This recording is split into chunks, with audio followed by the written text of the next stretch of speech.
Salut à tous, c'est Théo et bienvenue sur la chaîne YouTube Investissons-nous. Dans cette vidéo, j'aimerais vous présenter une stratégie qui va vous permettre d'avoir une meilleure gestion de votre bac de GLD. Donc grâce à cette stratégie, vous allez pouvoir vendre votre GLD plus haut que ce que vous avez prévu, et s'il descend, vous allez pouvoir accumuler plus de GLD afin d'avoir un bac plus conséquent.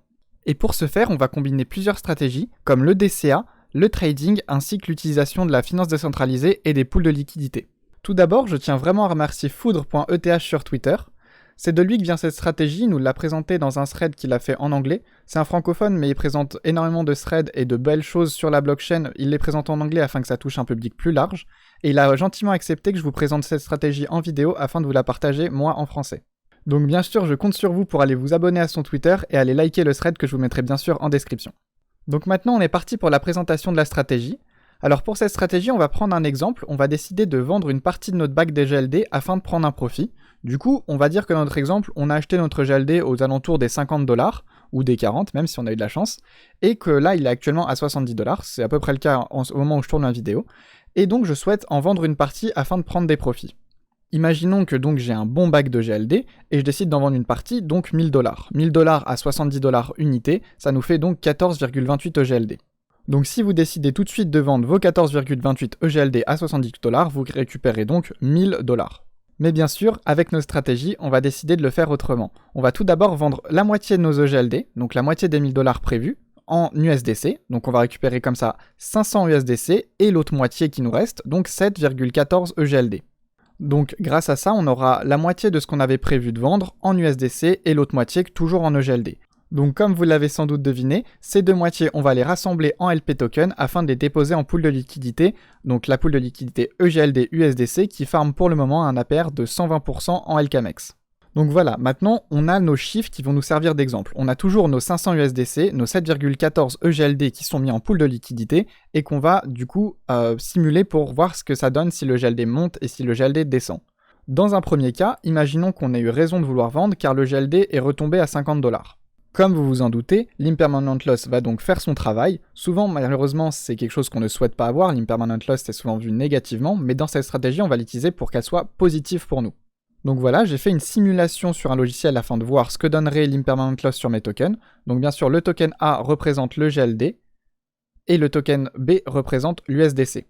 Comme vous pouvez le voir, pour les prix de départ, j'ai décidé de mettre le GLD à 70$ comme dit dans mon exemple. Et bien sûr, l'USDC restera toujours à 1$. Et donc là, on parle de l'EGLD qui est tombé à 50$. Donc c'est pour ça que je l'ai mis dans le future price, donc dans le prix final. Comme vous pouvez le voir juste en dessous, on est bien parti de 7,14 EGLD ainsi que 500 USDC pour arriver, du coup, grâce à l'impermanent loss, à 8,45 EGLD ainsi que 422,58 USDC. On a donc maintenant dans notre pool de liquidité des nouveaux chiffres, car on a 422 USDC ainsi que 8,45 EGLD.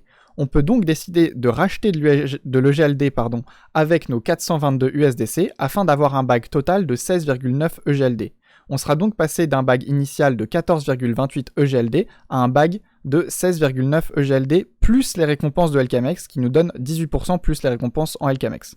Dans son exemple sur Twitter, Foudre nous dit par exemple que cette période peut durer un mois. Le GLD peut mettre donc un mois environ à passer de 70$ à 50$, ce qui nous ferait un gain approximatif de 0,5 ou 0,6 de GLD supplémentaire grâce au LKMX qu'on pourra revendre. Ce qui nous fera donc atteindre un bag de 17,5 GLD pour un gain total de 23% sur notre bag de GLD. Bien sûr, pour cette première partie, on cherche à accumuler de l'EGLD, donc on parle bien sûr d'un gain en EGLD et non pas en dollars. On a donc un résultat qui peut être vraiment très intéressant. Moi par exemple, il y a beaucoup de fois où je me suis dit qu'il fallait que je revende mes EGLD mais j'avais peur qu'ils montent plus haut. Et donc grâce à cette stratégie, ça peut me permettre de ne pas revendre la totalité et donc s'il redescend, accumuler beaucoup plus. Là on voit quand même que ça fait entre 18 et 23% selon les récompenses qu'on peut attendre en LKMX. Donc ça peut être un bon moyen d'accumuler plus de GLD et d'augmenter notre bag. Si vous êtes comme moi, la stratégie vous plaît sans doute déjà, mais vous devez sans doute vous demander qu'est-ce que ça donne si le GLD monte au contraire et il ne descend pas. Ne vous inquiétez pas, je vais vous présenter tout de suite ce qu'il passe si le GLD monte. Donc on reprend bien sûr notre exemple avec notre EGLD à 70$ à la base, donc quand on décide de vendre la moitié, et on le fait passer à 100$ avec bien sûr en pool de liquidité, donc avec l'impermanent loss avec l'USDC. Donc on a nos chiffres initiaux qui sont toujours 500 USDC ainsi que 7,14 EGLD. Si le GLD monte à 100 $, on va donc se retrouver avec 5,98 EGLD ainsi que 597,61 USDC.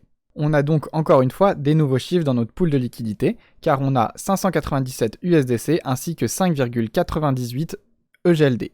Si on décide à ce moment-là de tout vendre en USDC, ça nous fera un total de 1195 USDC, alors qu'à la base, si on avait décidé de tout vendre à 70 $ par EGLD, on aurait récupéré 1000 $ au lieu de donc 1195 $, ce qui nous fait une perte, enfin un gain, si on disait la stratégie, pardon, de 19,5% plus les récompenses en LKMX. Évidemment, comme nous le dit Foudre dans son tweet, on aurait eu 1428 USDC si on avait décidé de tout vendre nos EGLD à 100 $, mais c'est pas ce qu'on avait prévu dans notre stratégie, on avait prévu d'en vendre une partie à 70 $ afin de prendre des profits.